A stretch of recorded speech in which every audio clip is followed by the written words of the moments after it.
Nëse është e vërtet jo SMS, nëse është e ka çuar Ferit Hoxha apo Ferit Hoxhaj, se mbiemrin aty s'po merret vesh si e ka me j apo e ka pa j. Kjo është një pikë. Të marrë në gjë me j ose pa j, si Meta, sepse pa dhe debate. Ka dallime, sepse mund të jetë një njeri i përgatitur nga shërbimet e huaja në moshën e rinis në vitet 88, 90, 91, e ka pas Hoxha, e ka bërë Hoxhaj, sepse në sistem elektronik për një shkronjë jepet dallim, dhe dihet kush është Ferit Hoxha, një njeri që ka nënshkruar varrezat greke si sekretari i përgjithshëm, ka një histori si antikombëtare për mua, ku ka qenë nënshkruesi i dhurimit të detit Greqis, ku ka qenë nënshkruesi i varrezave të ushtarëve grek, ku është njeriu sa u bë ministër, urimin e parë mori nga Fredi Beleri, i akuzuar për terrorizëm në 1994 dhe i dënuar në 2003-2006 për dhunimin e simboleve dhe poshtrimin e simboleve kombëtare shqiptare të shtetit shqiptar.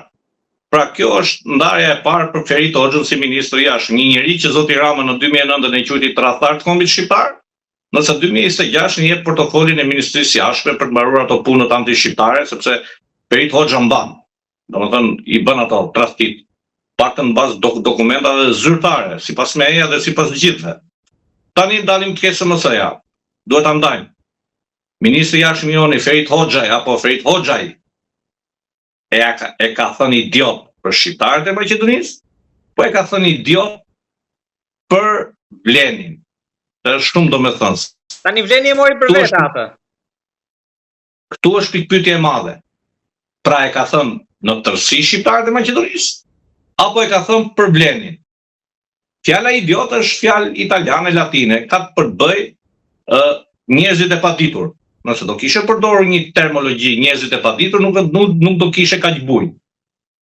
Pra, Vleni ose përfaqësuesit politik që përfaqësojnë Vlenin janë të paditur ata? Pra kjo është pyetje shumë normale dhe nuk ka asnjë ofensë.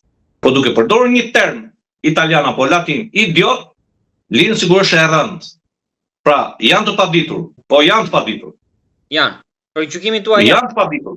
Po për mua janë të paditur. Pjesa më e madhe e Vlenit janë të paditur, se i njoh personalisht. Pra këtu fjalën për populin, se normalisht nuk bëhet fjalë për popullin e thjeshtë. Normal gjithmonë flasim për kryetar partish, për ministra dhe për deputet. Janë të paditur dhe vinë përballen me unë në çdo studio televizive sa të ditur janë. Unë që jam këtu me këta dhe ja u tregoj arat atyre, janë të ditur apo janë të paditur tani? Pra, në fillim duhet të ndajmë. Ai nuk e pranon SMS-n një. Pa, ministri i jashtëm i Shqipërisë duhet pranoj, po e kam dërguar. Po e kam dërguar për këtë grupacion njerëzish. Kjo duhet të ishte reagimi i tij. Jo, nuk e kam dërguar. Se nëse nuk e ka dërguar, atëherë ai personi që e nxori, Grasmen Bardhin duhet ta çojë në gjyq për shpifje dhe të vendosi nderin e tij. Ministri i jashtëm i Shqipërisë Ferit Hoxha apo Ferit Hoxha si e ka. Prandaj të duhet të jemi pak ta pastrojmë mirë, ta qartësojmë mirë për gjithë të shikuesit, për gjithë lexuesit dhe të reflektojmë thellë. Jo neve ti marrim gjëra që janë. Ky e ka thënë për drejtuesit e Vlenit, po e ka thënë për shqiptarët në tërësi të Maqedonisë. Dhe unë nuk besoj që ai e ka thënë për shqiptarët në tërësi të Maqedonisë. Edhe pse e ka thënë këtë term, unë tash shqiptarët nëse e ka thënë do t'i kërkojnë dorëheqjen atij. Por nëse e ka thënë për drejtuesit e Vlenit, po them unë, le t'i shohim çfarë diplomash kanë. Ku janë diplomuar këta të Vlenit, si janë diplomuar këta të Vlenit, si erdhën pushtet këta të Vlenit. Dhe ne e dim ne që jemi këtu si erdhën. Erdhën si pateist, si humbës. Pra nëse ti e humbës, atëherë i paditur se s'ke marrë votat e gjithë votuesve 50+1. Prandaj them, duhet këtu ka të bëj loja e termit, nuk ka të bëj një ofenzë. Ja këtë term ja ka hedhur Vlenit. Po prandaj po them, ka të bëj termi. Termi idiot është dhe herë. Ne kuptojmë të rënd. Jo, nëse do ta përkthejmë shqip është i paditur, i pashkolluar. Pra, të jesh i paditur nuk është ofensë. Për shembull mund t'ju them juve, ju nuk e njihni çështjen shqiptaro-greke. Jeni i paditur në këtë çështje. Ku është ofenza? Nuk është ofendim. Apo nëse si ju më thoni mua që ju nuk e dini këtë çështje, jeni i paditur i panjohur për këtë çështje. Por duke përdorur gjithmonë termat e huaj ne bëjmë keq kuptime. I marrim termat e huaj. Ndërkohë që edhe deri pasaj i paditur është e rënd, jo nuk është e rënd. Nëse përkthejmë shqip, fjala e përshtatshme është i paditur. Po mes tani të qeverisë shqiptare edhe të përfaqësuesve shqiptar në qeverinë e Maqedonisë së Veriut, është kërkesa për falje. Tani kjo pritet të cënoj raportet në vazhdim, aq më tepër që ne kemi parë peshën politike të tyre në qeverinë e Miskovskit, që edhe kemi diskutuar disa herë, kështu që mbeten si, mund ta themi, jetim. Po jo themi diçka, asnjë nuk ka rasti dhe unë nuk jam rastësia.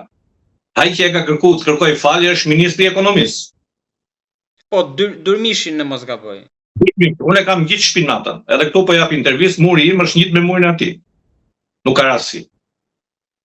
Dhe nëse do i themi pa ditur, le të vit më tregoj mua është i ditur ajo. Pra duhet ta kuptoni. Prandaj them, këta që kanë hyrë ashtu si kanë hyrë. Dhe nuk janë këta që mund ta përfaqësojnë drejt interesat e shqiptarëve në Republikën e Maqedonisë së Veriut. Këtu mbyllet kjo histori, duhet ta kuptoni me kaq. Pra, këta janë vasal, së mbyllur një grush njerëzish, copa ashtu, që për të nënshmuar shqiptarët e Maqedonisë vëmëroja dhe për të nënshmuar zotin Ali Ahmeti i mori këta, i gjeti këta, dhe këta nuk ka.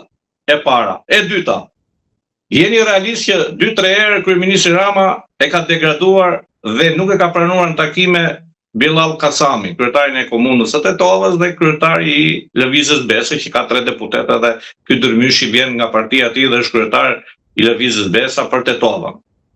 Prandaj them, mos i merrni gjërat aq tragjike. Në fakt edhe Vleni ka pas ankesa përpara kësaj edhe për ambasadorin, duke i quajtur që qëndron në krahun e BDI-s. Nuk është e vërtetë që ambasadori është në krah të BDI-s. Ambasadori është në krah të çështjeve kombëtare. Është në krah dhe në mbrojtje, domethënë Denion Mejdani është shumë i përgatitur, është në krah të çështjes kombëtare dhe në krah të shqiptarëve, nuk është në krah të BDI-s. Nëse dal një grup studentësh dhe kërkojnë të drejtën e gjuhës shqipe dhe të drejtën e provimit të jurisprudencës dhe zoti ambasador del dhe e mbron atë, tek e fundit e mbron në bazë të kornizës diplomatike dhe në bazë të Kushtetutit të Republikës së Shqipërisë. Kjo nuk do të thonë se mbron BDI, por nëse BDI-ja ka një të drejtë dhe ai del dhe e mbron këtë të drejtë, kjo nuk do të thonë se mbron BDI, po mbron të drejtën që e thot BDI-ja dhe e kërkon. Prandaj, me këto janë loja fjalësh, domethënë niveli i ulët i politikanëve këtu në Maqedoninë e Veriut është që merret me këto gjëra, sepse duke u marrë me këto gjëra ne merremi me vetvete. Ne akoma diskutojmë ngritja e flamurit në gjes, ulja e flamurit në drekt, shqiptar kombëtar, diskutojmë sot do flitet shqip, nesër nuk do flitet shqip këtu. Këtu diskutohet, sot është e premte, festojnë ortodoksit, muslimanët do punojnë. Të hënën do bëjmë pushim muslimanët, të krishterët do punojnë. Llogaritë që ndodh këtë që ju nuk keni njohuri fare. Në Shqipëri kjo nuk ndodh që të krishterët punojnë të hënën, e muslimanët pushtojnë të hënën. E të martën punojnë muslimanët, e të krishterët pushtojnë të. Këto janë gjëra, ka probleme thella ky shtet, shteti brisht, pa fol problemet me qinjat. Zoti Dalla, të lutem dhe diçka kam. E gjitha kjo që ndodhi, i jep zemër Mickovski tani, së pari dhe së dyti, pse ka shqetësime për platformën e Tiranës aty? Për platformën e Tiranës je që po bëhet rreth 10 vite që është bërë ajo platformë që askush nuk e ka parë dhe nuk e ka lexuar me vul.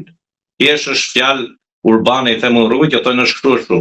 Nuk është botuar askundi platforma e Tiranës, mund të jetë dhe një shpikje e politikës atëre të VMRO-s që ishte në opozit, në 2015 apo 2016, duke ta 17 ka dalë kjo. Ai ka parë dikush platformën e Tiranës. Pyetje po ta bëj unë ty tani, po bëjmë unë gazetar. Asnjë s'e ka pas askush. Atëre është thjesht si ato akuzat që bënte Serbia ndaj Tiranës, thjesht ato akuzat që kanë bërë gjithmonë vendet anti-shqiptare, ku ka banor shqiptar, domethënë siç jemi ne këtu. Pra edhe platforma Tiranës cila është? A ka ndonjë term kundër Republikës Maqedonisë së Veriut? Jo, nuk ka. Nëse neve mbrojmë gjuhën shqipe, identitetin tonë kombëtar në Maqedoninë e Veriut, kjo nuk do të thonë se jemi kundër shtetit, se ne paguajmë tatim taksat në këtë shtet. Nëse do ishim kundër këtij shteti, nuk do pagunim tatim taksat rreth parë, se shteti marrë nga taksat e qytetarëve. Gjithmonë bëhet fjala e parë kur fjala është ekonomia. Prandaj them, janë lojra fjalësh ku Maqedonia për të tërhequr vëmendjen e banorëve të saj që kanë probleme ekonomike, probleme me identitetin, probleme me historinë, me bullgarët, me grekët, vetëm me shqiptarët kanë probleme. Probleme me serbët kanë, vetëm thash dhe herë, vetëm me shqiptarët nuk kanë probleme. Se ne ja u pranojmë identitetin, ja u pranojmë gjuhën. Probleme kemi mes njëri tjetrit. Po pra, prandaj dhe ato nxisin këta vasalët e vegjë, këta liliputët, këta buburecat i gjerin, apo putica se si i thojnë këto, ca terme kam që unë nuk i di këtu, se s'di maqedonisht dhe bëjnë si Grindaversa, po fajnë e ka Tirana, se tisha unë kryeministër dhe president, ku do shikoja politikan të tillë shqiptar që janë vasal, do i thoja në qafsan e keni ndaluar në Republikën e Shqipërisë. Po e mbyllim me këtë. Zoti Dhalla, unë të falenderoj shumë për bisedën dhe gjitha çështjet që trajtuam. Faleminderit dhe juve, keni një ditë mbar. Faleminderit ju në emër të publikut tonë, jam shumë i mirënjohës.